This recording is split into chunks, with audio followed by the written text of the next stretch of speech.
planet Earth. A place filled with dreamers. From humans to dogs, from cats to insects. Everything dreams. But what if we could harness these dreams? Create with them. Perhaps create a world. Create a little big planet. That was the dream of Media Molecule. So why not start at the beginning?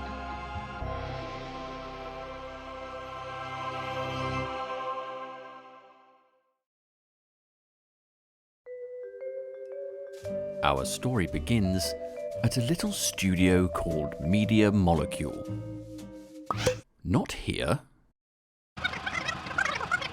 What about here? Oh wait, yes of course. How silly of me. It all started at Bullfrog Productions, a wonderful little studio co-founded by Peter Molyneux that was responsible for fantastic hits such as Dungeon Keeper and Syndicate. A studio that brought one of Media Molecule's co-founders into the fold.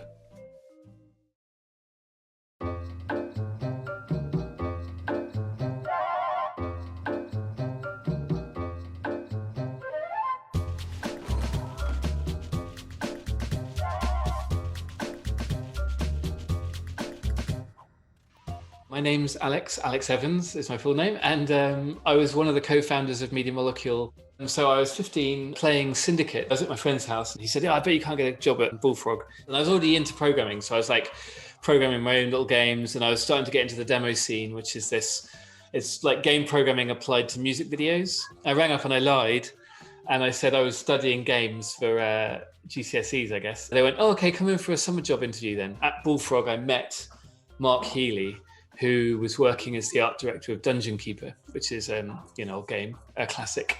The last summer of university, I was going back to Bullfrog each year, and then Lionhead started up, and Peter Molyneux asked me if I wanted to come to Lionhead. And it was a great place to learn my trade, if you like. During their time at Lionhead, Mark and Alex went on to meet fellow co-founders Kareem Atouni and David Smith. The gang came together to help Mark when he wanted to create a crazy little game called Ragdoll Kung Fu, a game that spawned from a kung fu film with a £50 budget. Now this is something I need to see.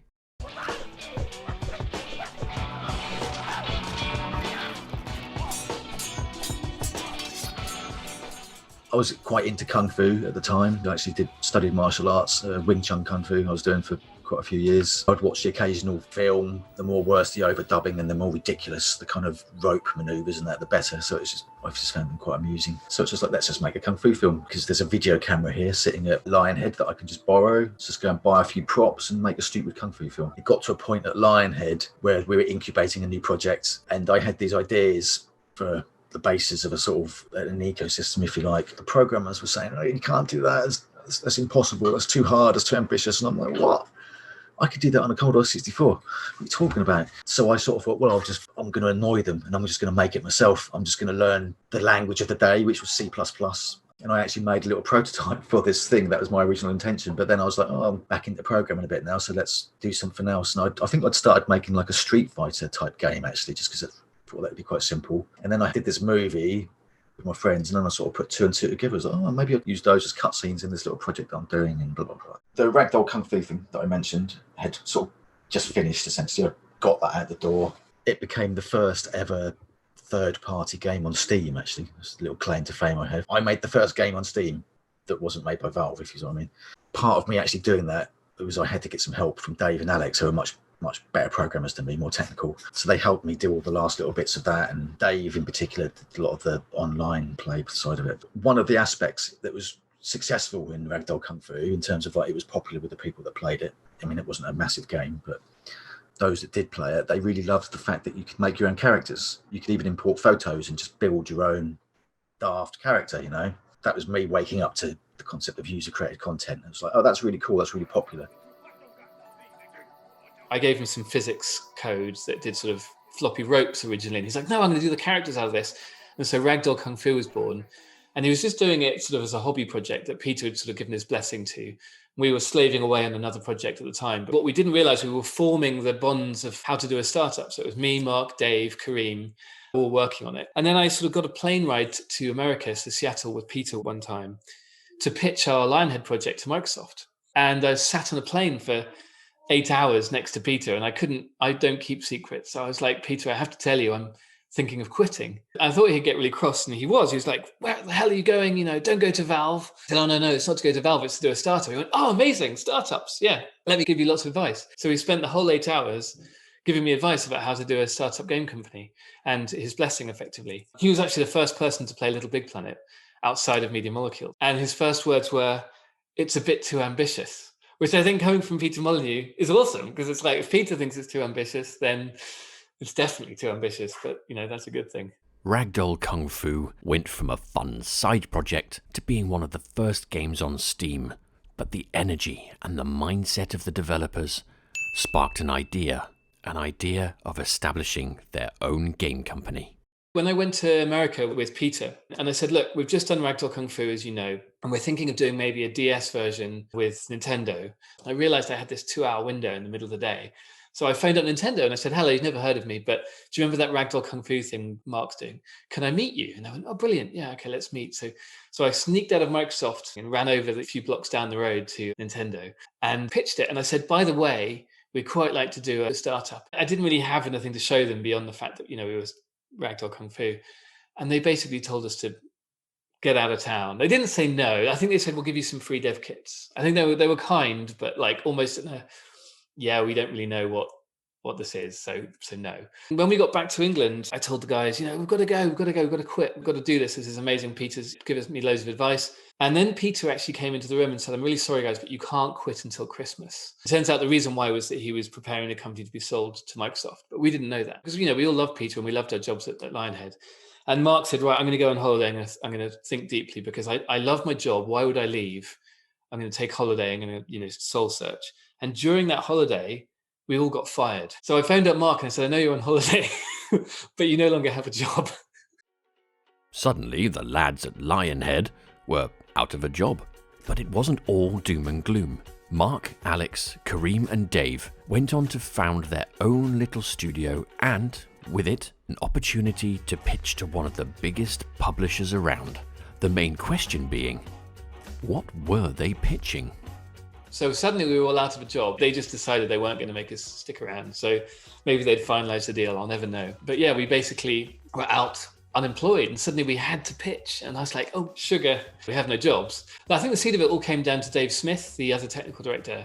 And he'd made this physics demo where you rolled an orange through an obstacle course. It was a 2D game. And it was just a timer and like blue polygons and an orange circle. And all you could do is roll the orange around. I think you could jump maybe. It was just a physics-based platformer, basically, or it was the seeds of a physics-based platformer.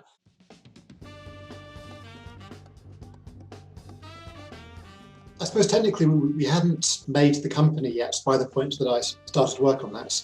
But it was very much at the birth of it, like when we were sort of going around to some publishers trying to get a deal, trying to find someone to give us some funding to start off. That was the thing that we sort of, or I suppose I was throwing together. So Mark Healy, he was making a game called Ragdoll Kung Fu. I helped him with some of the networking code on it, but it's very much his thing. I was just, at weekends, I would kind of help on that. And there was a certain kind of fun madness to it, kind of a chaos to it. That was something that Mark wanted to carry on pursuing, but I didn't like how kind of messy it was. I wanted to make something that was more gamey, something that was still physical, but had a certain crispness to it. So it was really trying to take the chaos of a game like Ragdoll Kung Fu, but sort of have it with the more traditional controls, where it's just X to jump, and it's like you see LittleBigPlanet and you immediately know what the game is. You don't need to have it explained to you. What Media Molecule is basically all the people in the whole studio, but initially those 5 or 6 founders. What was the intersection of all of our interests? Right? What was the thing that was in the middle of all of our particular interests? I was into like the rendering of kind of small textured sort of tactile world. And Dave was into this kind of physics platformer. And Kareem was bringing fairy tales and kind of mysticalness. And Mark really wanted to build Lego, like a game about making games. And it was when we kind of found the intersection. And so I took Dave's little prototype to which he'd added grabbing. And it was just this box with legs and a little square head that kind of bumped around under physics and these arms that could grab things. And that was the entire mechanic. I said, oh, what I'll do is I'll stick that on a paper background and we'll build a slideshow with it. We'll actually do a demonstration where we kind of present the case of the team. That's when we took Dave's Rolling Orange and mashed it into a presentation. And I had a friend at Sony who'd been at Lionhead, and I phoned him up and I said, look, Nintendo kind of passed. We want to do a single platform game because we haven't got the energy to do a cross-platform title. So it's going to be Microsoft, Nintendo, or Sony, basically our only choices. Can you get us in at the door at Sony? And he said, well, I'll get you 45 minutes with Phil Harrison. That's the best I can do. So we had a week to go from being unemployed to having a pitch. And my top tip for games pitching is a big part of the pitch is the team. Everyone has an idea. Woody Allen says like ideas like arseholes. Everyone has one. So the pitch is, yeah, sure, you have to have an idea, but you also have to show that you can make the thing, right? And the difference between a made game and a not made game is going to be the team that made it. And so our whole pitch was presented as a game with Yellowhead running around and all of that stuff, which proved to be pivotal. But the other part of it was basically, we know what we're doing. Please give us money. We know we had this amazing 2D physics engine that Dave had done, which could just cope with loads of different shapes all collapsing on each other, and that was fantastic. And then we had this ragdoll kung fu thing that we'd all help finish. And we knew that from that, the things that were kind of cool about it were the fact that you can make your own characters and the fact that you could also act and emote. So we kind of wanted to take those two aspects and sort of combine that with Dave's 2D engine, if that makes sense. So part of it was just like, well, how do we make a character where you can act a little bit using joysticks and things? And then the sort of user created content side of it, we knew we wanted that to be a part of our pitch somehow, but we'd kind of focused it more on the character creation, I think, initially. So what we ended up making, by the way, was, you can find it on YouTube. I think you type in on Yellowhead. That's the first version of LittleBigPlanet, if you like. And that's the thing that we essentially took to Sony and pitched to them. It's like, okay, we've got this cool character that you can kind of control the arms with and the legs. It's quite tactile. It's interacting with all these physical objects. And we also know from Ragdoll Kung Fu, we like the idea that people can make their own costumes and stuff like that. So we want that to be a part of the mix. It was actually for Phil Harrison. He kind of suggested that we run with the UCG side more. Yeah, so I think that was us sort of embracing the idea of UCG being a bigger part of it, actually. Mark is the sort of person who, he's so unfashionable that fashion doesn't affect him. So every 20 years, he's incredibly cool because his ideas come back round again. And he's always had this passion for UGC. So we had this whole slide deck pitch of like, we'd probably do creative gaming. We don't really know what it is. And we were pitching for 6 months of money. And we're basically like, give us 6 months of money for us to figure out that piece of the puzzle, because we just don't know what that is. But I knew that Phil Harrison was a drummer. I was into electronic music, or still am. There's a drum machine called the Korg ESR1. I think that's what it is. It's a sampling drum machine, very simple thing. So I took a photo of it and I basically built a working drum machine inside our presentation. And then we bought a few laptops. And I said to Phil, it's at this point, we're like, we can't show you UGC because we haven't built it yet. But here's a drum machine.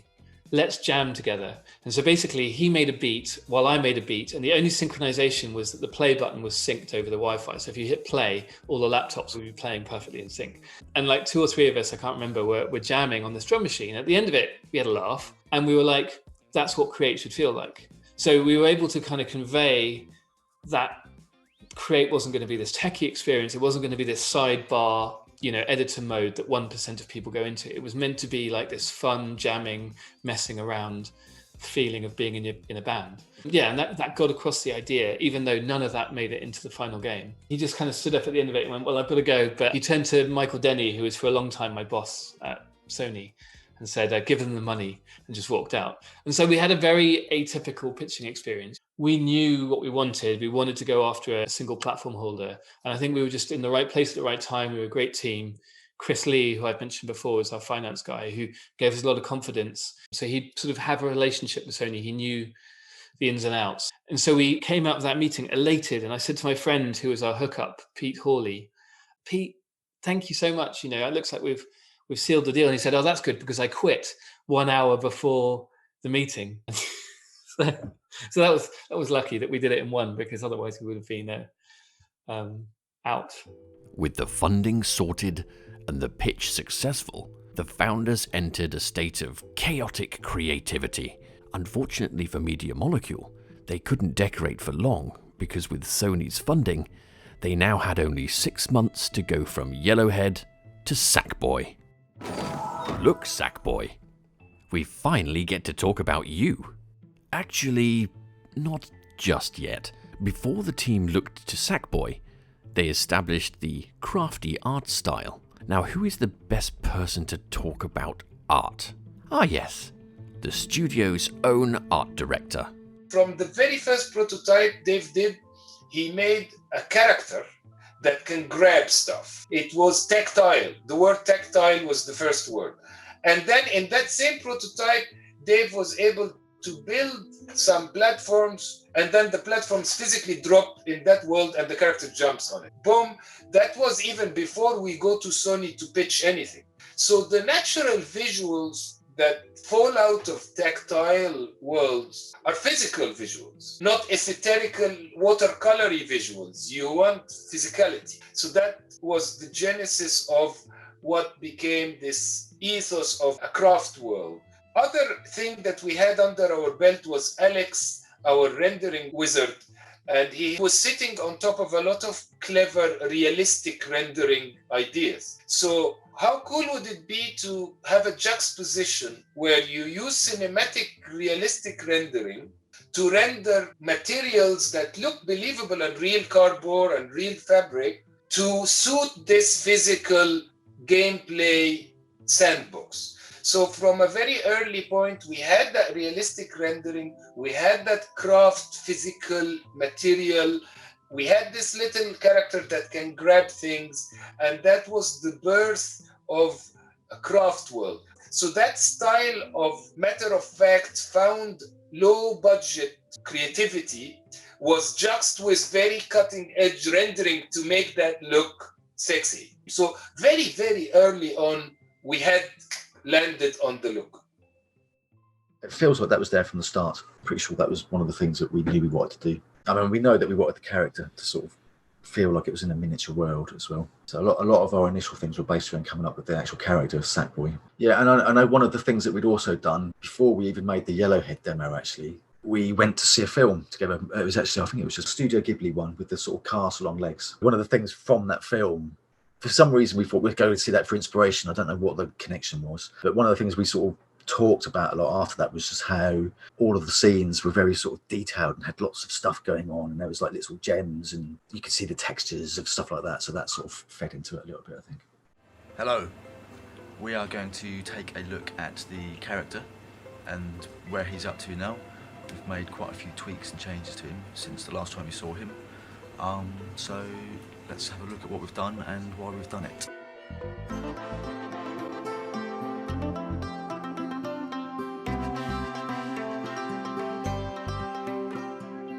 Sackboy was made or drawn by 4 people.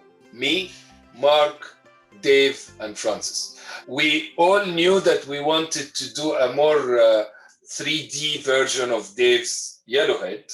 We landed on the idea of this realistic craft ethos.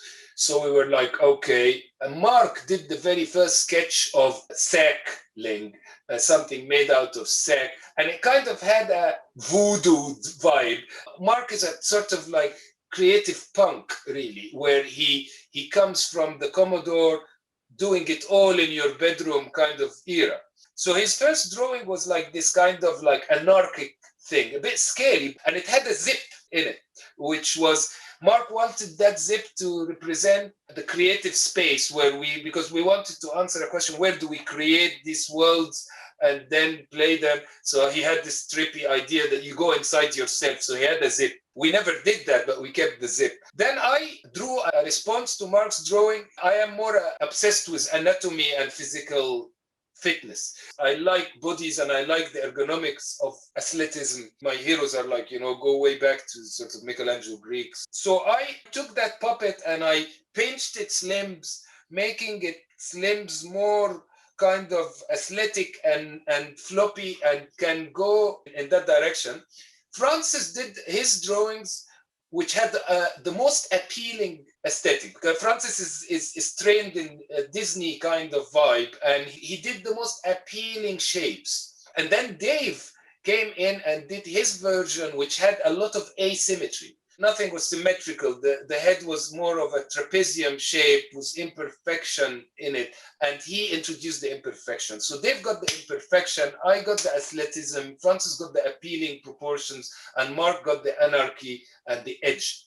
From the very beginning, we wanted a character that you can dress up and make into your own. But we wanted the default one to have flavor and personality and likability, yet you can dress it up to be a dragon or a goth singer. So we did drawings of that from the very early stages, and we were thinking about the breakdown of the costume elements.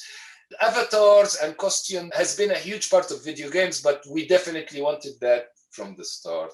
During that 6 months of development, Media Molecule managed to create the foundations of what would become LittleBigPlanet. Craftworld turned into a more craftier world, and Sackboy was finally created as the game's charming mascot. However, the 6 months was up, and Sony wanted the team and Sackboy front and center for their upcoming event at the Game Development Conference, better known as GDC.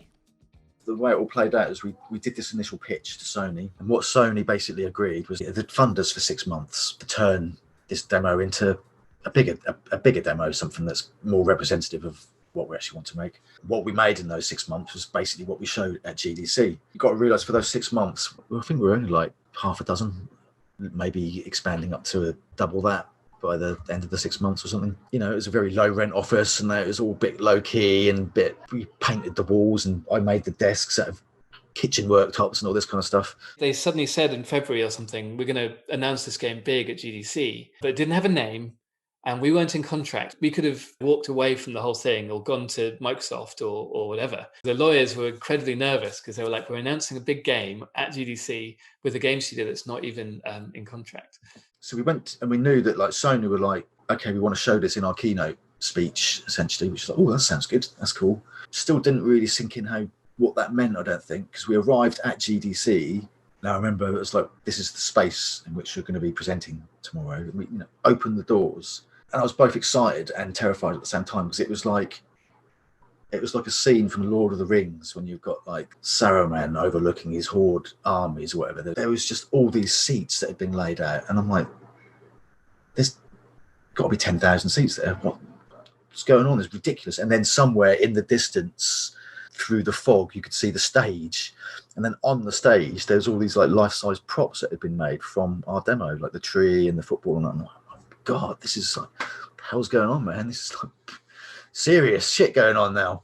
So it was really exciting. It was like, shit, Sony are really into this. They're putting us right up in front of people. But then it's like, damn, we're going to have to stand on that stage tomorrow and demo the game to people. So the rest of the day was a sort of panic-stricken rehearsals in a hotel room with some producers from Sony. We worked out our exact routine, essentially. We were quite naive, and we didn't realize, one, that it was a keynote. So we went into the room, and there's a room for, I think it was 2,000 or 3,000 people. And it's a big room with a lot of chairs. And because you have all the chairs out, you get the sense of like what 2,000 people looks like.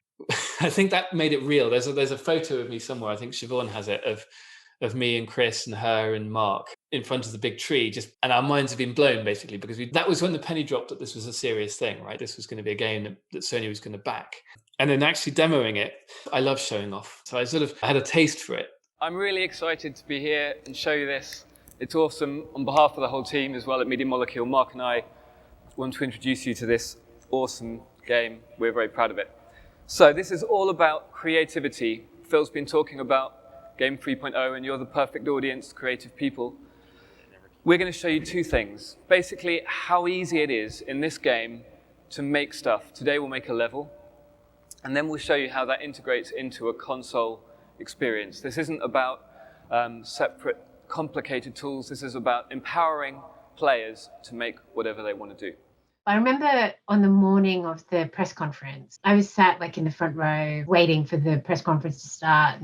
And then the hall started to fill up. So like I sat down, no one's there. And then like it starts filling up and it's filling up and it's filling up. It was kind of at that moment that it sort of is like, oh my God, like this is actually a really big moment. You know, like there's all these journalists with their badges, and they're all from like fancy magazines and websites that you see people and you think, you have this moment of like, wow, we're actually showing this to everybody. And I got really nervous on their behalf, but obviously poor Mark and Alex were probably really super nervous, and they did an absolutely amazing job. I remember before we went on the stage, I'm glad it was a double act with Alex and that he did most of the talking, because I couldn't hear myself. All I could hear was my heart going. It's horrible, horrible feeling. And once you're in the swing of it, once there's a bit of feedback from the audience and it's kind of going, it's all fine. But that moment before was horrible. I still really hate doing that kind of stuff. I hate doing any kind of public performance or showing or whatever. I just get so nervous. Quite early into it, you could tell it was a good vibe going on. People were laughing a little bit, and I think the climax that I remember is when we sort of went off the end on a skateboard and took a photo. That was the sort of like everyone stood up and just like.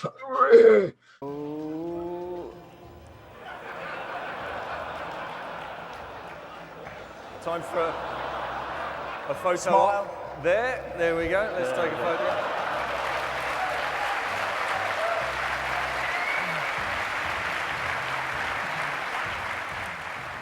Giving me goosebumps thinking about it. And when the end happened and Mark goes down the skateboard, like people just erupted, and they got a standing ovation. It was amazing.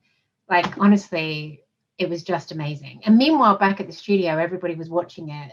The roof was leaking, like terrible bathroom and everything. And it was just a real amazing moment. After that, we then went back to our hotel room and just watched the videos and read all the comments, and we ordered champagne and popcorn. And it was just brilliant. Like, it was such an amazing moment. And I cannot believe it happened. It was fantastic. And like, it's the type of thing that happens, it's impossible to plan for.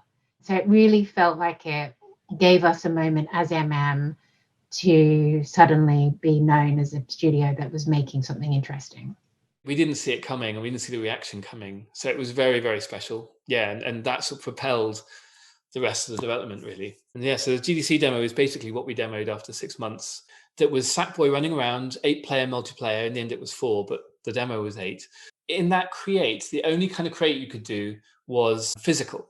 So Dave was very keen that the creation was all going to be very, very physical. So there was a paint roller, a jetpack, and a shotgun. And those are the only 3 tools you had. There was no pop-it. There was no kind of geeky menus or anything. So if you wanted to shape something, you had to blow holes in it with a shotgun, or you had to get your friend to put a jetpack on and then pick you up while you're holding a paint roller and paint things in painstakingly. So if you wanted to paint something red, you had to basically, and it was tall, you had to get someone to help you out. It took like 10 minutes to make Stonehenge. It was really, really crude, but it was fun. And experience was more like laughing with your mates and getting nowhere. And at the end of 10 minutes, you probably didn't even have Stonehenge. You just had a pile of rubble.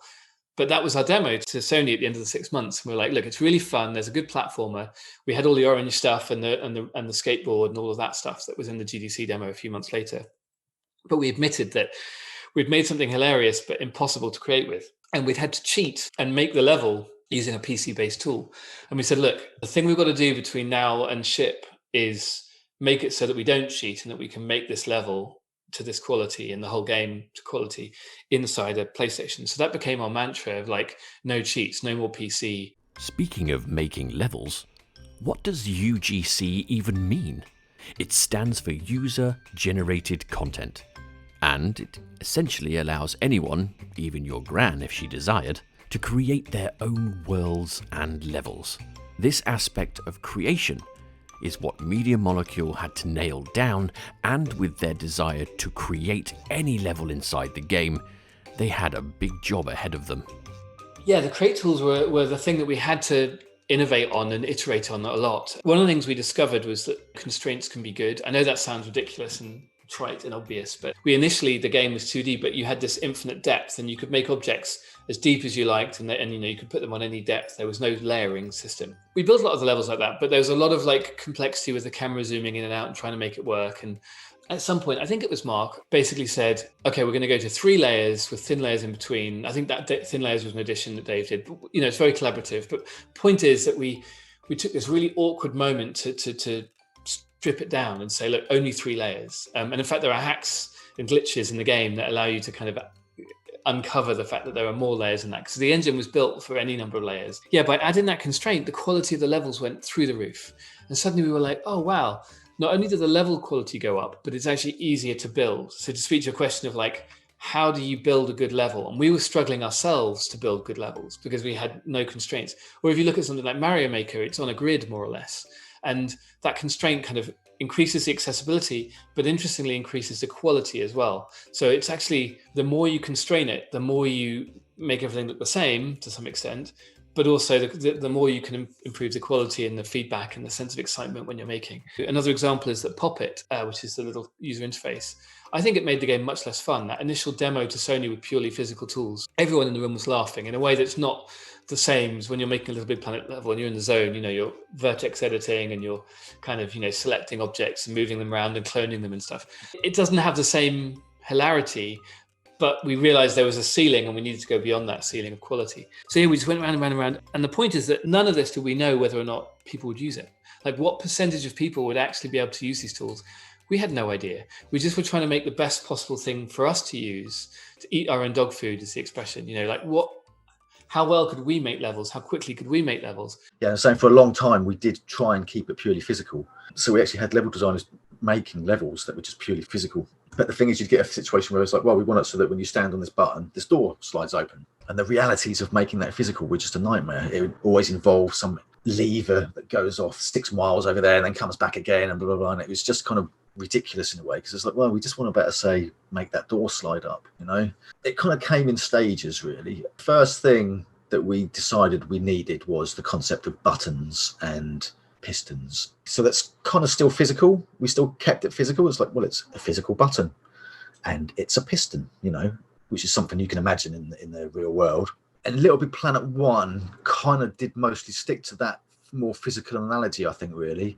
We put in the concept of things like logic gates, but it was very minimal, sort of the circuitry side, we always tried to stick with the physical analogy, but yeah, it was just through necessity. Like, it's just ridiculous to try and build a sliding door. It's much easier just to stick a piston on it and a switch, and it just works. There was a sort of tension that we had right from the start, really, because there was like one camp where it's like we should just focus on making a brilliant game, and any sort of create aspect to it is just like a little bit of an additive thing. Maybe we let you just do some little thing or whatever. And then the other camp, which I was kind of in, is like, no, we should just go out and make a full-on game creation package. And I was remembering all my Commodore 64 days. It's like, oh, that's what I always wanted. Surely that's what everyone else wants. There was that tension all the way through LittleBigPlanet, and I actually think it was a good thing because we sort of ended up with a good balance. We did end up with a game that was stood on its own 2 legs, really. I think the campaign in LittleBigPlanet is a lot of fun to be had there. You could play it through, never touch the create tools. But that was great that the create tools were more than just some frivolous little thing, that you could actually make extra levels and that. So we got to a good place with that, I think.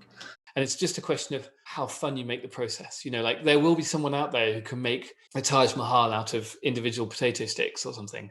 And someone will do that. But if you can make it easier, then more people will do it. So we iterated and iterated and iterated. And LBP1 was the thing that clinched it was the CSG, which stands for Constructive Solid Geometry.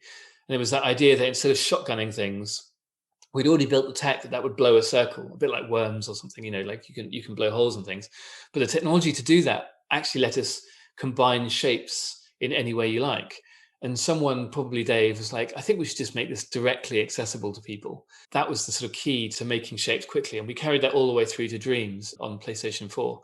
That idea that sculpting quickly and blocking out is all you need. Speaking to your question of will anyone use this, we ran 2 betas. We ran a friends and family beta, which was only inside Sony. They were very nerve-wracking, and we put it out there, and a week passed. And I think the best level we came across was a cardboard Death Star came down, and then Sackboy kind of dressed as Darth Vader, and then there was some confetti. That was it. That was the whole level, just a otherwise blank level. We wanted the answer to your question, which is, will anyone be able to use this to make good levels? We'd made all this example content, and beta users had done nothing. And these were professional game developers as well. So it was like, people who worked at Sony, and we were like, oh, it's great. It's going to be good. But just in our hearts, we were just dying a little bit. We knew someone would do it, but we hadn't found any. We then ran a public beta. I don't remember how we selected the people, but we ran a small beta of users. I think Sony might have emailed out people who they thought might be interested. I can't remember. But within a week, there were levels better than ours. I think that's just the nature of tired game developers coming home from work don't necessarily want to do more game development in their kind of downtime. Whereas the young people who were in the beta, excited to be there, suddenly were making amazing content.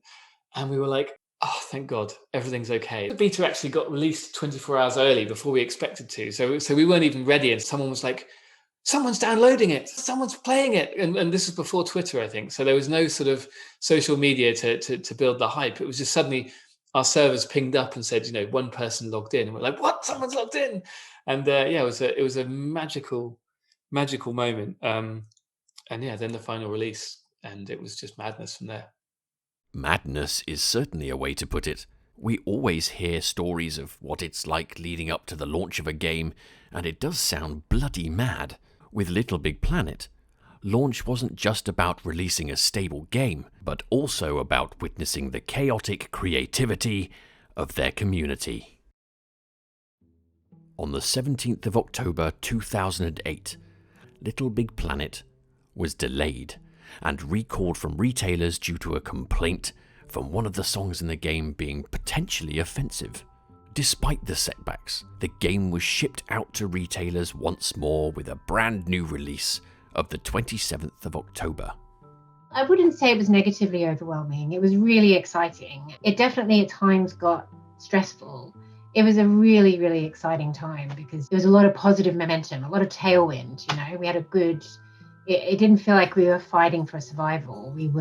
We had good energy and good feelings from the community, and people just wanted us to do a good job. And I think that we were very lucky with the amount of good vibes we got from a lot of people. The last, I don't know how many months, maybe 5 or 6, were very, very, very, a lot of hard work, a lot of late nights and weekends. Interesting things happen at the end as well. So you have these ebbs and flows. Right at the end, we were doing a lot of the voice recording, for example, and Stephen Fry was doing the voices. And so that was really exciting. And you also get to the point where all the final music edits arrive and you can suddenly hear everything. And so, I think at that point, we did start to get a sense of how polished it was going to be. One of the cool things that happened after GDC announced, we had a really good spate of hiring and we hired lots of really good people, but just to name 3 that were really impactful for the shipping phase would have been Kenny Young and Luke Petrie and Mu Yu.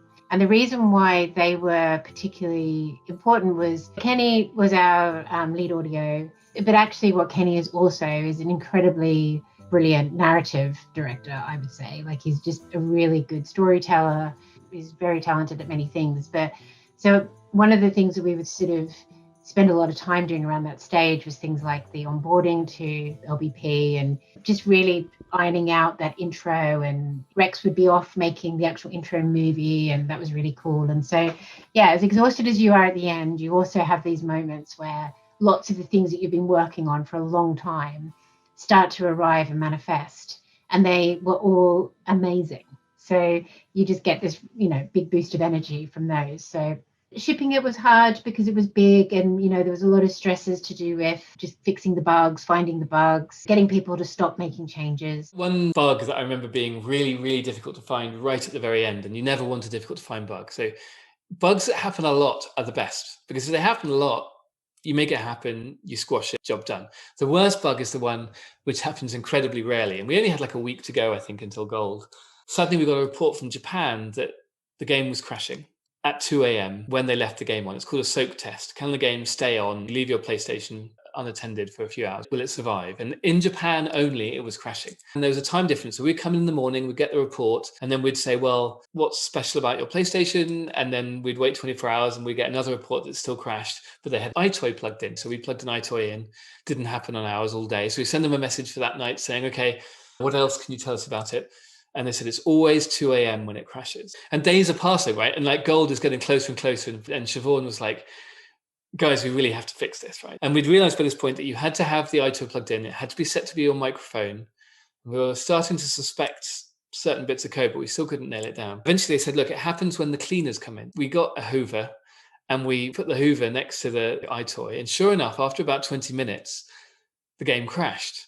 And it turned out that if you had a microphone plugged in, switched on, the game chat code was running, even though you weren't in the network game. If it was white noise, then it would leak a tiny bit of memory, like 1 byte every second, or a few kilobytes every second. And on a PlayStation where there's no virtual memory, if you run out of memory, it crashes. And so if you have very thorough cleaners who happen to clean long enough next to this microphone, the game would crash. And reproducing that bug took us days and days and days of back and forth. And finally, we found the bug. We changed one line and everything was fine. When the 27th came around, LittleBigPlanet finally launched. And it's safe to say, it took off.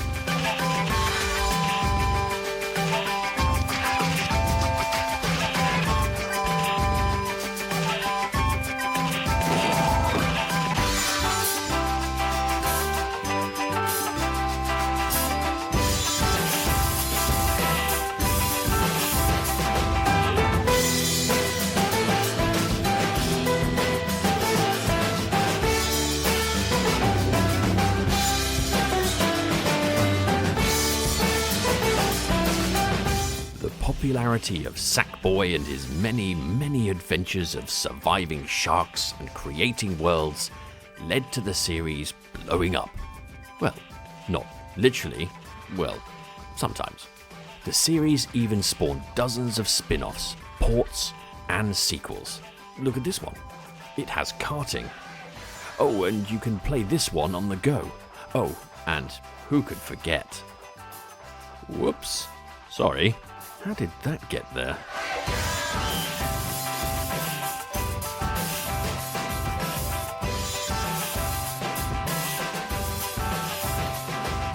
Thank you to everyone who still creates in both LittleBigPlanet and Dreams. And I've always been a consumer. I don't create games in either Dreams or LittleBigPlanet. I play them. The amount of joy that you give to people, it's really hard to see it as an individual sitting in your bedroom or a couple sitting in your bedroom making. But I promise you, it has a massive impact. The number of people who enjoyed your levels or your creations is staggering, and it's really hard to convey like how cool it is that we've made something that lets you create and then people enjoy it back again. So thank you for creating. It's the main thing I'd like to say. So yeah, thank you. The thing I always come back to with LittleBigPlanet is that we made something that we just, as a group of people making it together, we just really believed in. So really, until the game was released, we just had no way of really knowing how many people would connect with it. We were just all felt very kind of honoured that something that we made as a very kind of personal and odd, weird thing, so many people were kind of on the same wavelength and they kind of got it. And then they kind of joined this kind of greater family of making things to give back to us that we just have made a thing to give to them, and it was sort of reciprocated. That's not how games normally are. Thank you for embracing those tools and giving it a whole massive lease of life that we could never have second guessed. Look forward to seeing you in Dreams if you're not already there. Thank you. Thank you very much for supporting Media Molecule and supporting LittleBigPlanet. LittleBigPlanet was a life-changing experience for me, making that. It's totally the highlight of my career. And the best thing about it for me has been the interaction with the community and the fact that it's something that allows people to express themselves and has given people an outlet and allow people to have fun, kind of really revel in that sort of playful anarchy that we love. And so, yeah, just a really big thank you to the support. When we did LittleBigPlanet, we had no idea how will Media Molecule's creative gaming ethos go down with people. Will people just connect with the platformer and then the creative tool bit will be just like, a quirky thing that only two people know, or will it be a revolution? And what happened was the latter. It proved that gamers are so creative. Nowadays, we're 20 years later, 15 years later, Minecraft and all that have proven that video game creators. And I want to say LittleBigPlanet happened before all this. And LittleBigPlanet happened when there was not even YouTube. It proved that user-generated content is a movement that is never going to stop. It's only going to grow and grow and grow and grow. And I thank our community for proving that, and proving that so elegantly, and still are proving that elegantly. So my advice and my bit of love to them is to say, just be you, everyone, just be yourself. Because, everyone else is taken anyway.